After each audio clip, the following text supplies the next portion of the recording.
কাদের কুদরত দারি বর কামাল আনতা রব্বি আনতা হাসবি জুল জালাল ইয়া ইলাহি তু মেরা মাবুদ হায় ইয়া ইলাহি তু মেরা মাশউক হায়।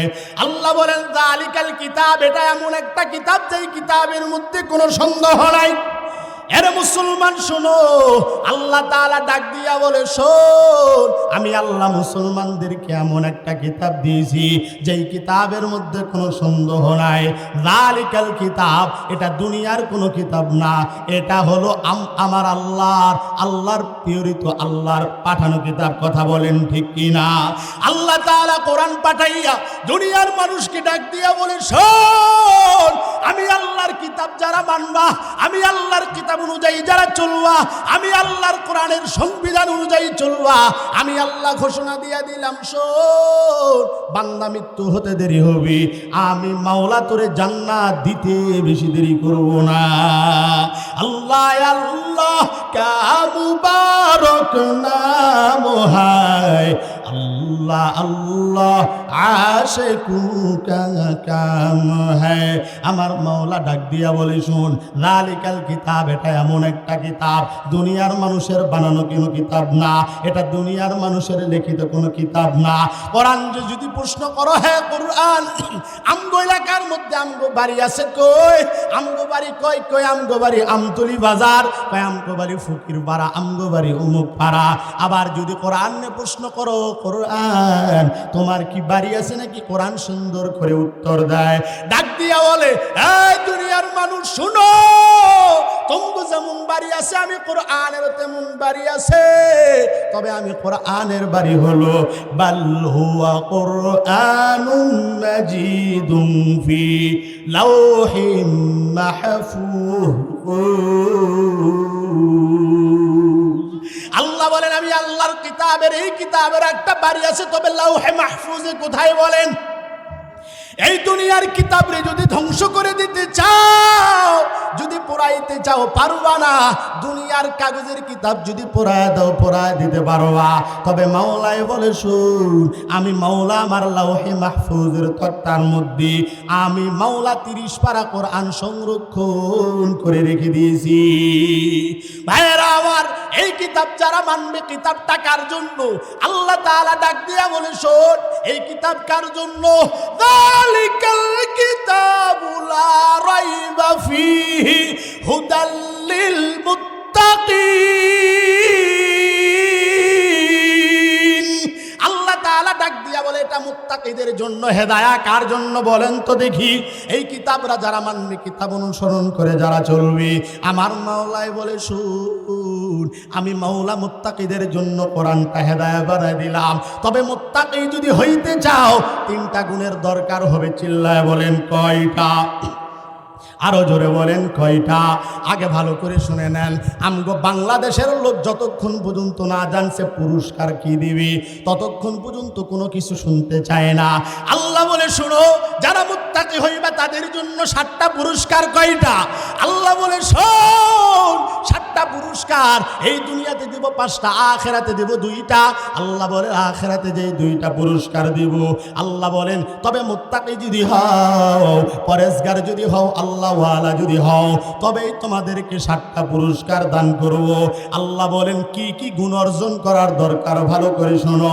আল্লাহ তাআলা বলে ওয়াল্লাযীনা ইউমিনুনা বিমা উনজিলা ইলাইকা ওয়া মা উনজিলা মিন ক্বাবলিক ওয়া বিল আখিরাতি হুম ইউকিনুন।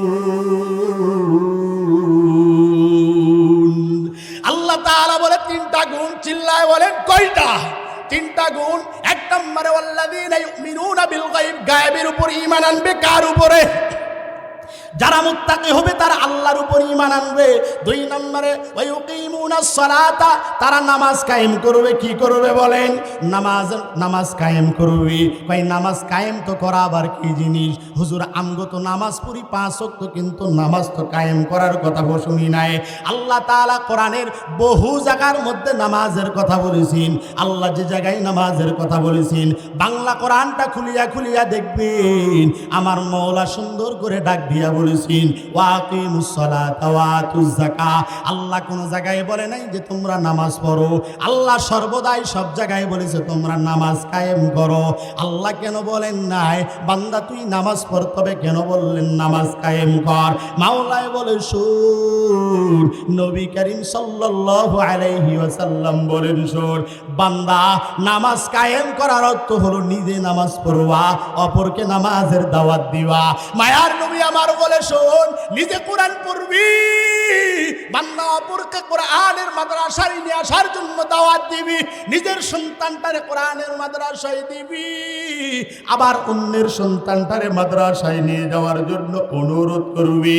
তাই নিজে মাদ্রাসায় দান করবি, অপরকে মাদ্রাসায় নিয়ে যাওয়ার জন্য দান করার জন্য উদ্বুদ্ধ করবি। মায়ার নবী ডাক দিয়া বলে শোনো হে মুমিন, তুমি যদি নিজে নামাজ পড়ো, আবার যদি আর একজনকে নামাজের দাওয়াত দাও, তোমার নামাজ যদি আমার মওলাই যদি কবুল না করে, তবে বান্দা ভালো করে শুনে নাও, শুধুমাত্র নামাজের দাওয়াত দেওয়ার কারণে আল্লাহ তাআলা কবুল নামাজের সওয়াব তোমার আমার আমল আমার মধ্যে দান করে দিবি। ভাইরা আমার, এই জন্য আল্লাহ বলে শোন, এই 3টা গুণ যদি অর্জন করতে পারো, 1 নম্বরে ওয়াল্লাযীনা ইউমিনুনা বিল গায়ব, 2 নম্বরে ইউকিমুনাস সালাতা, 3 নম্বরে ওয়া মিম্মা রাযাকনাহুম ইউনফিকুন। এই 3টা গুণের যদি অধিকারী হও, আমার মাওলাই বলে আমি আল্লাহ 7টা পুরস্কার দান করব। এই দুনিয়াতে হলো 5টা, আখিরাতে 2টা। বান্দা আখিরাতে আমার মাওলাই যে 2টা পুরস্কার দান করবেন, আমার মাওলাই বলেন 1 নম্বরে আমি আল্লাহ বিনা হিসাবে বান্দাকে জান্নাত দান করব। ভাইরা আমার, মুত্তাকিদের জন্য 1 নম্বরে বিনা হিসাবে জান্নাত, 2 নম্বরে মাওলাই বলে শোন, সারা রাত্র জাগিয়া জাগিয়া আমি মাওলার জন্য নামাজ পড়েছো, ঘুমাও নাই, আমি আল্লাহর জন্য ঠিক মতো খানা খাইতেও পারো নাই, আমি আল্লাহর জাহান্নামকে ভয় করিয়া করিয়া বান্দা কান্না করিছো, মসজিদে গিয়া কান্না করিছো, বান্দা মাদ্রাসায় গিয়া কান্না করিছো, সেজদার মধ্যে পড়িয়া কান্না করিছো। হে মালিক, তোমারে দেখি নাই, তোমারে দেখতেও পারি নাই। আল্লাহ বলে শোন, যদি মুত্তাকি হইতে যদি পারো, বান্দা যদি ঈমানওয়ালা ইখলাসওয়ালা যদি হইতে পারো, 1 নম্বরে জান্নাত, দ্বিতীয়ত মুত্তাকিদের পুরস্কার হলো আমি আল্লাহ সরাসরি মুত্তাকিদেরকে আমি আল্লাহ দেখা দিয়া দিব। হর গারি देने के तू तैयार है, जो न मांगे उससे तू बेदार है, नैल मोमिन सोए मोमिन মিশাওয়াত, সোয়ে কাফের নাইলে কাফের মিশাওয়াত, এক জামানা সাহাবতে বা আউলিয়া, বেহতার আজ সাদ সাল তাআত বেরিয়া। এই জন্য আল্লাহর জান্নাত যদি পাইতে চান, তাহলে কোরআন ধরার দরকার আছে না নাই? আমি আপনাকে সামান্য একটা উদাহরণ দেই, যদি কোরআন পড়েন, কোরআন ধরেন, কোরআনকে যদি সম্মান করেন, আবার যদি কোরআনের মাদ্রাসায় আসেন, যদি কোরআনের সঙ্গে যদি লেগে থাকেন, আপনাকে কি লাভ? এই বান্দা ভালো করে শুনে নাও, ভারতের ইতিহাসের মধ্যে আছে ভারতের এক গামছাওয়ালা আল্লাহর এক গোলাম, প্রত্যেকদিন অলিগলির মধ্যে ঘুরে ঘুরে গামছা বিক্রি করত। চিল্লায় বলেন কি বিক্রি করত? আল্লাহর বান্দা গামছা বিক্রি করত। তবে লাইব্রেরির মধ্যে দেখছে আল্লাহর কোরআন, আল্লাহর বান্দা কোরআন পড়তে পারে না, কোরআন জানে না, কোরআন সম্পর্কে জ্ঞান নাই। তবে কোরআন রে দেখার পরে তার অন্তরের মধ্যে একটা হোঁচট খেয়ে গেছি। আমি দেখি আল্লাহর কোরআন প্রত্যেকদিন লাইব্রেরির মধ্যে বিক্রি হয়, কি এই কোরআন আমি একটু দেখতে চাই। আল্লাহর বান্দা লাইব্রেরির দিকে যাইয়া ডাক দিয়া বলে, লাইব্রেরিওয়ালা ভাই আল্লাহর কোরআনটা দাও। লাইব্রেরিওয়ালা ডাক দিয়া বলে, না না, আল্লাহর কোরআন যদি নিতে চাও 2টা টাকা দিতে হবে, তবে আল্লাহর কোরআন দিয়া দিব। লাইব্রেরিওয়ালারে ডাক দিয়া বলে, আরে লাইব্রেরিওয়ালা শুনো, আমার কাছে 1টা টাকা আছে, 1টা টাকা নাও, আল্লাহর কোরআনটা দিয়া দাও। ডাক দিয়া বলে, না না, 2টা টাকা দাও। তুমি যেমন কোরআন কেনার জন্য আসছো, আমিও তেমন লাইব্রেরির কর্মচারী। এই আল্লাহর গোলাম, 2টা টাকা দাও, আমার মাওলার কোরআন নাও, কোনো সমস্যা নাই। বর্তমানে যুগে ফকিন্নির কাছেও 10,000 টাকা পাওয়া যায়, আর একটু যদি উন্নতি হয় 1 লাখ 2 লাখ। মুহূর্তের মধ্যে ডাক দিয়া বলে, তোরে মারলে কি হবে, 1 লাখ টাকা জরিমানা দেবো, এমন কথা বলে কিনা। তখনকার যুগে টাকার এত গরম ছিল না, টাকা নাই, 1টা টাকার বড় অভাব। আল্লাহর বান্দা দৌড়ায় গেলেন বাসার মধ্যে, খোঁজ করলেন, সন্তানরে ডাক দিয়া বলে, এ সন্তান 1টা টাকা দাও। ডাক দিয়া বলে, আব্বা জান 1টা টাকা দিয়া কি করবা, 1টা টাকা দাও, আমি আল্লাহর কোরআন কিনতে চাই। আল্লাহর কোরআন বড় দামি, বড় সম্পদ। আল্লাহর বান্দা কোরআনরে এত মহাব্বত করে, কিন্তু কোরআন কোনোদিন দেখে নাই, কোরআন কোনোদিন পড়ে নাই, কোরআন কোনোদিন শোনেও নাই, কিন্তু আল্লাহর বান্দা দূর থেকে কোরআনে দেখছে, বড় মায়া লাগছে, আল্লাহর কোরআনটা আল্লাহর গোলাম নিতে চায়। এমন করতে করতে মেয়েটারে খোঁজ করলো, কিন্তু কোনো টাকা নাই। আল্লাহর বান্দা নতুন একটা জামা বাহির করিয়া নিয়ে গিয়া বাজারের মধ্যে ডাক দিয়া বলে, রে বাজারের মানুষ শুনো, এই যে আমার নতুন জামা আছে, নতুন জামাটা নাও, বিনিময়ে আমার 1টা টাকা দাও। বাজারের মানুষ ডাক দিয়া বলে, গামছাওয়ালা, আমরা জানি তুমি এত গরিব, তোমার কাছে কোনো জামা নাই। এই গামছাওয়ালা, যদি এই জামাটা বিক্রি করো তাহলে তুমি কি নিয়ে চলবা? ডাক দিয়া বলে, শোন, আমি কি নিয়ে চলবো সেটা আমার ব্যাপার, 1টা টাকা দাও, এই জামাটা নিয়ে নাও। আল্লাহর বান্দা 1টা টাকার বিনিময়ে যখন জামাটা নিয়ে নিলেন, আগের 1 টাকা পরের 1 টাকা মিলাইয়া 2টা টাকা হয়ে গেল। এই 2টা টাকা নিয়ে আল্লাহর বান্দা লাইব্রেরিওয়ালার কাছে চলে গেল। ডাক দিয়া বলে, এরে লাইব্রেরিওয়ালা ভাই শুনো, এই যে আগের 1 টাকা পরের 1 টাকা 2 টাকা মিলাইয়া দিলাম, আল্লাহর কোরআন দাও। লাইব্রেরিওয়ালা ডাক দিয়া বলে, যাও, আল্লাহর কোরআনটা তুমি নিয়ে যাও। আল্লাহর কোরআন এত সুন্দর, আল্লাহর বান্দা কোরআনটারে মহাব্বতের সঙ্গে বুকের মধ্যে জড়ায়া আল্লাহর বান্দা একটা দৌড় মারছে, গিয়া দরজা লক করে দিয়েছে। মেয়েটা ডাক দিয়া বলে, এ আব্বা জান, প্রত্যেকদিন আপনি যখন বাসায় আসেন খাবার নিয়ে আসেন, আমার তো মা নাই, আমার তো ক্ষুধা লাগে, আমার তো খাবারের দরকার। আব্বা জান, আজকে কেন খাবার নিয়ে আসেন নাই? ডাক দিয়া বলে, কোনো কথা বলবি না, একদিন যদি মানুষ না খায় মারা যাবে না, সমস্যা নাই। এই আল্লাহর বান্দা ঘরের মধ্যে ঢুকিয়া ঘরের দরজাগুলো লাগায় দিয়া আল্লাহর বান্দা গভীর রাত্রি কান্দে, আর মাওলাকে ডেকে ডেকে বলে, মাওলা, তোমার কোরআন এত সুন্দর, না জানি তুমি কত সুন্দর। আল্লাহ, তোমার আসমান সুন্দর, জমিন সুন্দর। আল্লাহ, আমি তোমার কোরআন জানি না, মাওলা, আমি তোমার কোরআনটা পড়তে পারি না রে মাওলা। ও মাওলা, আমি শুনেছি কোরআন নাকি এত সুন্দর। আল্লাহ, আমি তো কোরআন পড়তে পারি না। আল্লাহর বান্দা একবার জবানের সঙ্গে কোরআনটা লাগায়, আল্লাহর বান্দা জবানের সঙ্গে কোরআন লাগায় লাগায় কান্না করে, হে মালিক, এই দুনিয়াতে আমার কেউ নাই, আমার মা নাই, আমার বাবা নাই। আল্লাহ, এই দুনিয়াতে আমার কেউ নাই। আল্লাহ, তোমার কোরআনটারে যখন ধরি আমি বড় শান্তি পাই রে হে মালিক। তোমার কোরআন যদি হয় এত সুন্দর, আল্লাহ, না জানি তুমি মাওলায় কত সুন্দর। এই কথা বলে আর আল্লাহর বান্দা কান্না করে। একদিন চলে গেল, দ্বিতীয় দিন আবার কান্না করে, 2 দিন চলে যায়, 3 দিনের বেলায় আবার কান্না করে। হঠাৎ করে আল্লাহর বান্দার মরণ হয়ে গেল, আল্লাহর বান্দা ইন্তেকাল করলেন। ইন্তেকালের পর মেয়েটা এবারে ডাক দিয়া বলে, আব্বু, তুমি কি উঠবা না? কিন্তু বাবার কোনো সাড়া নাই। আল্লাহর বান্দার স্ত্রী নেই, আল্লাহর বান্দার মা নাই, বাবা নাই। সন্তানটা ডাক দিয়া বলে, আব্বা জান, সারা রাত্র ঘুমান নাই, সারা রাত্র কোরআনটা লইয়া কান্না করলেন। আরে আব্বা জান, আপনি কি উঠবেন না? কিন্তু বাবা তো ওঠে না। মেয়েটা চিৎকার মেরে ডাক দিয়া বলে, তোরা কই? তাকায় দেখে আমার বাবা নাই, আমার বাবা মারা গেছে, এই দুনিয়াতে আমার কেউ নাই, এই দুনিয়াতে আমার মা নাই, আমার বাবা ছিল, আমার বাবারেও হারাইলাম। গ্রামবাসী ডাক দিয়া বলে কি ব্যাপার, এই দুনিয়াতে তো এই মেয়েটা কোনোদিন কান্না করে নাই, আজকে কেন কান্না করে?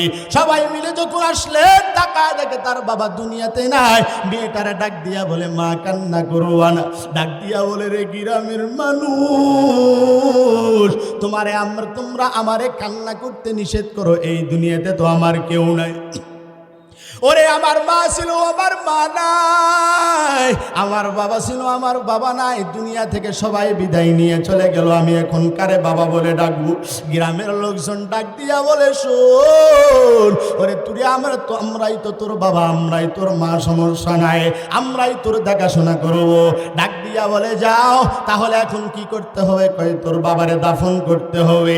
এ আল্লাহর কোরআন লইয়া গ্রামবাসী সবাই চলে গেলেন, সুন্দর করে গোসল দিয়া বিশাল বড় মাঠের মধ্যে নিয়ে এখন জানাজা করবেন। কিন্তু জানাজা করার মতো কোনো মাওলানা নাই। বর্তমানে আমগো এলাকায় হাফেজের কোনো অভাব নাই, কথা বলেন ঠিক কিনা? এই তো আপনাগরে পীরপল মাদ্রাসা থেকে কয়েকদিন আগে যে গত যে এই যে 2-3 মাস আগে যে মাহফিলটা হলো, এই মাহফিলে 2টা ছাত্র পাগড়ি নিয়েছে। গত বছর, তার আগের বছরও পাগড়ি নিয়েছে। প্রত্যেকটা বছর আপনাকে এই মাদ্রাসা থেকে সন্তানগুলো হাফেজ হয়। এই হাফেজগুলো এমনি এমনি হাফেজ না, কয়েরা বাবার জানাজা করতে পারবে, মায়ের জানাজা করতে পারবে। মায়ার নবী বলে শোন, তোর সন্তান যদি তোর কবরের পাশে দাঁড়াইয়া, এরে আব্বাজান, তোমার সন্তান যদি তোমার কবরের পাশে দাঁড়াইয়া তোমার সন্তান যদি বলে রব্বির হামহুমা কামা রব্বায়ানি সগীরা, মায়ার নবী আমার ডাক দিয়া বলে শোন, এই কথা জবান দিয়া বাহির করতে দেরি হয়, আমি মাওলা বাবা মায়ের কবরে আযাব মাফ করতে দেরি করি না। তৎকালীন সময়ে হাফিজ ছিল না। এরে আব্বাজান, ও পর্দার আলের মা, মনটা কি চাই না তুমি হাফিজের মা হইবা? আরে আব্বা জানেরা, মনটা কি চাই না তুমি হাফেজের বাবা হবা? তোমার মা, ও মা, তোমার সন্তান একদিন এইভাবে বয়ান দিবে, মনটাকে তোমার চাই না? তোমার সন্তান জুমার ইমামতি করবে, তোমার স্বামী পিছনে দাঁড়ায়া দাঁড়ায়া নামাজ পড়বে। আরে আব্বা জানেরা, যারা আছো, মনটা কি চাই না সন্তানটারে কোরআনের হাফিজ বানাইবা, আলেম বানাইবা? মনটা কি চাই না তোমার সন্তান একদিন মাওলানা হবে? মনটা কি চাই না তোমার সন্তানটা একদিন হাফেজে কোরআন হবে? এইভাবে বয়ান করবে, হাজারো মানুষ শ্রবণ করবে, তুমি বড় তৃপ্তি বাবা। মায়ার নবী বলে শুন, দুনিয়াতে যদি কোনো কিছুই না রেখে যাইতে পারো, অন্তত পক্ষে এমন সন্তান রেখে যাও যেই সন্তান তোমার জন্য নামাজ পড়ে পড়ে দোয়া করবে। এরে আল্লাহর গোলাম, আল্লাহর এই বান্দার লাশটা লইয়া যখন মাঠের মধ্যে সবাই দাঁড়াইলেন, কিন্তু জানাজা করার মতো কেউ নাই। হঠাৎ এক আল্লাহর গোলাম ডাক দিয়া বলে এমন করে হবে না, জানাজা যদি করাইতে চাও তাহলে রাস্তায় রোডে নিয়ে যাইতে হবে, কারণ আমগো এলাকার মধ্যে কোনো মাওলানা নাই, কোনো হাফেজ নাই। সবাই মিলিয়া রোডের মধ্যে নিয়ে গেল, কিন্তু মাওলানার কোনো সাড়া নাই, একজনও আসে না। হঠাৎ করে তাকায় দেখেন বেলা যখন ডুবিয়া যাবে, এমন সময় তাকায় দেখেন একজন মাওলানা, বিশাল বড় পাগড়ি, বিশাল বড় দাড়ি, সুন্দর করিয়া ঘোড়ার পিঠের উপর মধ্যে চড়িয়া চড়িয়া আসতেছে। এই আল্লাহর গোলামটারে ডাক দিয়া বলে, ও মাওলানা গো, আমার সন্তান জানাজাটা করায়া দাও। এরে মাওলানা শোন, এই আল্লাহর গোলাম সকালবেলা মারা গিয়েছে, যদি জানাজা যদি না হয় আল্লাহর বান্দার লাশটা পচিয়া গন্ধ বাইর হবে। মাওলানা তোমার হাতে ধরি, তোমার পায়ে ধরে একটু নামিয়া যাও। মাওলানা ডাক দিয়া বলে না না, আমি নামতে পারবো না, আমার অনেক কাজ আছে। ডাক দিয়া বলে মাওলানা, আমরা কেউ জানাজা করাইতে পারি না, দয়া করে মায়া করে একটু নামায়া যান। মাওলানার দয়া হয়ে গেল, মাওলানা নামাইলেন, জানাজা করাইলেন। জানাজা করার পর মাওলানা যখন চলে যাবে, ডাক দিয়া বলে মাওলানা, জানাজা তো করাইলা, কেমনে দাফন করে? আমগো এলাকার মানুষ তো মূর্খ, আমরা তো জানি না। এই মাওলানা, দয়া করে মায়া করে লাশটার একটু কবরের মধ্যে নামায়া দাও। মাওলানা কবরের মধ্যে সুন্দর করে লাশটা নামায়া সুন্দর করে দাফন করিয়া দোয়া করিয়া যখন বিদায় নিয়ে চলে গেলেন, মাওলানা বাসায় যাওয়ার পরে তার যে জরুরি কাগজপত্র কবরের মধ্যে পড়ে গেছে, তার মনে হয়ে গেছে। আবার মাওলানা চলে আসছেন। গ্রামবাসী ডাক দিয়া বলে, মাওলানা আবার কেন আসলেন? ডাক দিয়া বলে, এই গ্রামবাসী শুনো, আমি যখন কবরের মধ্যে লাশটা নামাইলাম, এই লাশটা নামানোর সময় আমার মনে হয় আমার জরুরি কাগজপত্র মনে হয় কবরের মধ্যে পড়ে গেল। ডাক দিয়া বলে, এই মাওলানা তাহলে এবার কি বলতে চাও? ওই কবরটা খনন করতে হবে, কবরের মধ্যে থেকে আমার যে আসবাবপত্রগুলো আছে এগুলো বাহির করতে হবে। ডাক দিয়া বলে, চলো। কিন্তু আমরা তো জানি না, তুমি যেহেতু মাওলানা, তুমি যেহেতু মাসআলা বুঝো, চলো না যাইয়া কবর করে এগুলো বার করি। গ্রামবাসী সবাই মাওলানার পিছনে, মাওলানার সামনে সামনে যায়, গ্রামবাসী পিছনে পিছনে যায়। এবারে যাওয়ার পর মাওলানা যখন কবরের মাটিগুলো সরাইয়া, কবর থেকে যখন দুইটা বাদ যখন সরাইয়া এবারে মাওলানা যখন কবরের মধ্যে উকি মারলেন, মাওলানা আল্লাহু আকবার চিৎকার দিয়া জমিনের মধ্যে পড়ে গেছেন। ডাক দিয়া বলে, এই মাওলানা জমিনের মধ্যে কেন পড়ে গেলা, কেন জ্ঞান হারাইলা? মাওলানার মাথায় পানি দে। কই মাওলানার মাথায় পানি দেওয়া হলো, কিন্তু মাওলানা জ্ঞান ফেরার পর ডাক দিয়া বলে, হে আল্লাহর গোলামেরা, এই এলাকাবাসীরা, যেই লোকটারে তোমরা দাফন কাফন করলা, এই লোকের মা বেঁচে আছে নাকি? ডাক দিয়া বলে না। এর বাবা বেঁচে আছে নাকি? ডাক দিয়া বলে না। এর ভাই বোন আছে নাকি? কই না। এর স্ত্রী আছে? ডাক দিয়া কয় না। কে আছে? কই ডাক দিয়া বলে ছোট্ট একটা কন্যা সন্তান আছে। ডাক দিয়া বলে, চল ওই কন্যা সন্তানের কাছে চলো। কন্যা সন্তানের কাছে যাওয়ার পর এইবারে ডাক দিয়া বলে, আম্মা জান সত্য করে বলো না, তোমার বাবা এমন কি আমল করত? ডাক দিয়া বলে, মাওলানা আমার বাবার কোনো আমল তো আমার চোখের মধ্যে পড়ে নাই। ডাক দিয়া বলে, এই মা দয়া করে মনে কর, এমন কি তোর বাবা আমল করত? ডাক দিয়া বলে, মাওলানা শুনে নাও, আমার বাবা মৃত্যুর 7 দিন আগে থেকে আমি তাকায় দেখলাম, এই যে একটা হাতের মধ্যে কোরআন লইয়া তাকায় দেখেন, এই যে আমার বাবা এই কোরআনটা বাজার থেকে কিনে নিয়ে আসি। আমিও তো কোরআন পড়ি না, আমিও তো কোরআন পারি না, আমি তো কোরআন জানি না, তবে আমার বাবা বলছে এই কিতাব নাকি সব থেকে দুনিয়ার মধ্যে দামি কিতাব। আমার বাবা বলছে এই কিতাব নাকি আমার আল্লাহর প্রেরিত, আল্লাহর পাঠানো কিতাব, আল্লাহ তাআলা নাকি পাঠাইছেন। এই মাওলানা আমার বাবা এই কিতাবটা ধরে ধরে কান্না করত, চোখের মধ্যে লাগায় কান্নার আওয়াজ, বুকের মধ্যে লাগায় কান্না করে, জবানের মধ্যে লাগায় কান্না করে। আরে মাওলানা এছাড়া আমার বাবার কোনো আমল দেখি নাই। গ্রামবাসী ডাক দিয়া বলে, এই মাওলানা কি ব্যাপার? এবারে বলো তো দেখি, তুমি কেন কবরের মাটি সরানোর পরে, বাঁশ সরানোর পরে কেন কবরের মধ্যে উকি দিয়া অজ্ঞান হয়ে গেলা? ডাক দিয়া বলে, ভালো করে শুনে নাও, আমি যখন ওই আল্লাহর গোলামের কবরের মধ্যে যখন তাকাইলাম, আমি যখন ওই কবরের মধ্যে নজর দিয়েছি, আমি তাকায় দেখলাম কবর থেকে জান্নাতের ঘ্রাণ পাওয়া যায়, আর কবরের মধ্যে জান্নাতের ফুল দিয়ে আল্লাহ তাআলা কবরকে ভরপুর করে দিয়েছি। এরে আল্লাহর গোলামেরা, এই জন্য কোরআনকে যারা মহব্বত করবে, কোরআনকে যারা ভালোবাসবে, মায়ার নবী বলেন, শোন কোরআন পড়তে পারো না, কয় কোরআনটা ধর, কোরআনটা ধরিয়া ধরিয়া চুম্বন কর, কোরআন খোল আর বিসমিল্লাহ বলে পৃষ্ঠা উল্টাও। মায়ার নবী বলেন, শোন যেই বান্দা বিসমিল্লাহ পড়ার পরে বলবে, ইয়াসিন ওয়াল কুরআনিল হাকীম ইন্নাকা লামিনাল মুরসালিন আলা সিরাতিম মুস্তাকিম, যেমন প্রত্যেকটা অক্ষরে একটা করে নেকি হয়। মায়ার নবী বলেন, যারা কোরআন পড়তে পারো না তবে চেষ্টা কর, কিন্তু কোরআন পড়তে পারো না যদি বিসমিল্লাহ বলিয়া যদি পৃষ্ঠা উল্টাও, প্রত্যেকটা হরফের বিনিময়ে আল্লাহ তাআলা তোমারেও 10টা করে নেকি দান করে দিবেন। তবে বান্দা চেষ্টা করতে হবে, এই চেষ্টা অবস্থায় তোমার আবার যদি মরণ হয়, মায়ার নবী বলেন, শুন কোরআন পড়া অবস্থায় যদি মৃত্যু হয়, কোরআন অধ্যয়নরত যদি অবস্থায় তোমার যদি মরণ হয়, এই বান্দা শুনে নাও, আল্লাহ তাআলা বলে কোরআন পড়া অবস্থায় যার মরণ হবে তার কোনো হিসাব নাই, আমি আল্লাহ তার বিনা হিসাবে জান্নাত দান করব।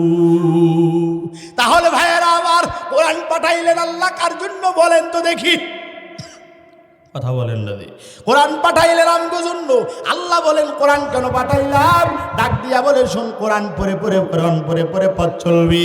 আল্লাহ বলে শুন, কোরআনের পথ দিলাম আমি আল্লাহ তাআলা দুইটা, একটা হলো ফারিকুম ফিল জান্নাহ আর একটা হলো ফারিকুম ফিস সাঈর। আল্লাহ বলেন একটা জান্নাতের পথ আর একটা জাহান্নামের পথ। মাওলাই বলে শুন, আমি মাওলা তোরে দুনিয়াতে পাঠাইলাম, আমি মাওলার ইবাদতের জন্য। বান্দা যদি ইবাদত করে, বান্দা যদি নামাজ পড়ে, রমজানের রোজা রেখে, বান্দা যদি আমি আল্লাহকে রাজি এবং খুশি করাইতে পারো, বান্দা মারা যাওয়া দেরি হবে, জান্নাত পাইতে বেশি দেরি হবে না। আল্লাহ তাআলা বলেন শোন, আমি আল্লাহ তাআলা তোরে পাঠাইলাম কিসের জন্য? আল্লাহ তাআলা এটাও কোরআনের মধ্যে সুন্দর করে উল্লেখ করে দিয়েছেন, ওয়ামা খালাকতুল জিন্না ওয়াল ইনসা ইল্লা লিয়াবুদুন।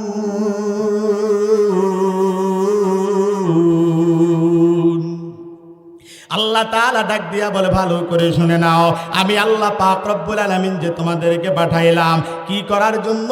ডাক দিয়া বলে ওমা খালাকতুল জিন্না ওয়াল ইনসা ইল্লা লিয়াবুদুন, কেবলমাত্র শুধুমাত্র আমি আল্লাহর ইবাদতের জন্য। কিন্তু আল্লাহ বলেছেন দুই শ্রেণীর ব্যক্তির কথা। কয় শ্রেণীর বলেন তো দেখি? আল্লাহ বলে এক নম্বরে জিন, দুই নম্বরে আমি আল্লাহ মানুষকে পাঠাইছি। আমরা যখন আসি নাই, আমগো আগে আল্লাহ তাআলা জিন পাঠাইছেন। কি পাঠাইছেন বলেন তো দেখি? আল্লাহ তাআলা এই জমিনের মধ্যে আল্লাহর ইবাদতের জন্য পাঠাইছেন। তবে জিনেরা এই দুনিয়াতে আসার পরে মাওলার ইবাদত করে নাই। আল্লাহ তাআলা ডাক দিয়া বলে, এই ফেরেশতার দল, আমি মাওলা জিন পাঠাইলাম আমি মাওলার ইবাদতের জন্য। যেহেতু আমার বান্দা, যেহেতু এই জিন এই সমস্ত জাতি আমি আল্লাহর ইবাদত করে না, আমি মাওলা তাদেরকে লানত দিলাম, তাদেরকে ধ্বংস করে দিলাম। তোমরা যেখানে জিন পাবা সেখানে হত্যা করবা। ফেরেশতারা আসমান থেকে আসিয়া প্রত্যেকটা জিনকে ধরে আর একে একে হত্যা করা শুরু করে দিল। হত্যা করতে করতে করতে করতে কিছু জিন পাহাড়ের নিচে চলে গেল, কিছু জিন পানির নিচে চলে গেল। তাকায়া দেখে সুন্দর একটা ফুটফুটা বাচ্চা পাহাড়ের উপর বসে আছে। তার নাম হলো ইবলিস। মাত্র 1000 বছর হায়াত। কয় হাজার বছর বলেন? তখন সময় মাত্র ইবলিসের 1000 বছর হায়াত। ফেরেশতারা ডাক দিয়া বলে, হে মালিক, নারে তাকবীর। প্রধান বক্তার আগমন, বজলুর রশিদ সাহেবের আগমন, পীরপল ফরাজউদ্দিন ইতিমখানার পক্ষ থেকে, আমতলির পক্ষ থেকে, গোবিন্দগঞ্জবাসীর পক্ষ থেকে নারে তাকবীর। ভাইয়েরা আমার, আল্লাহ তাআলা জিন পাঠাইলেন। জিন পাঠানোর পরে যখন জিনারা যখন আমার মাওলার ইবাদত করলো না, আল্লাহ তাআলা একে একে ধ্বংস করা শুরু করে দিলেন।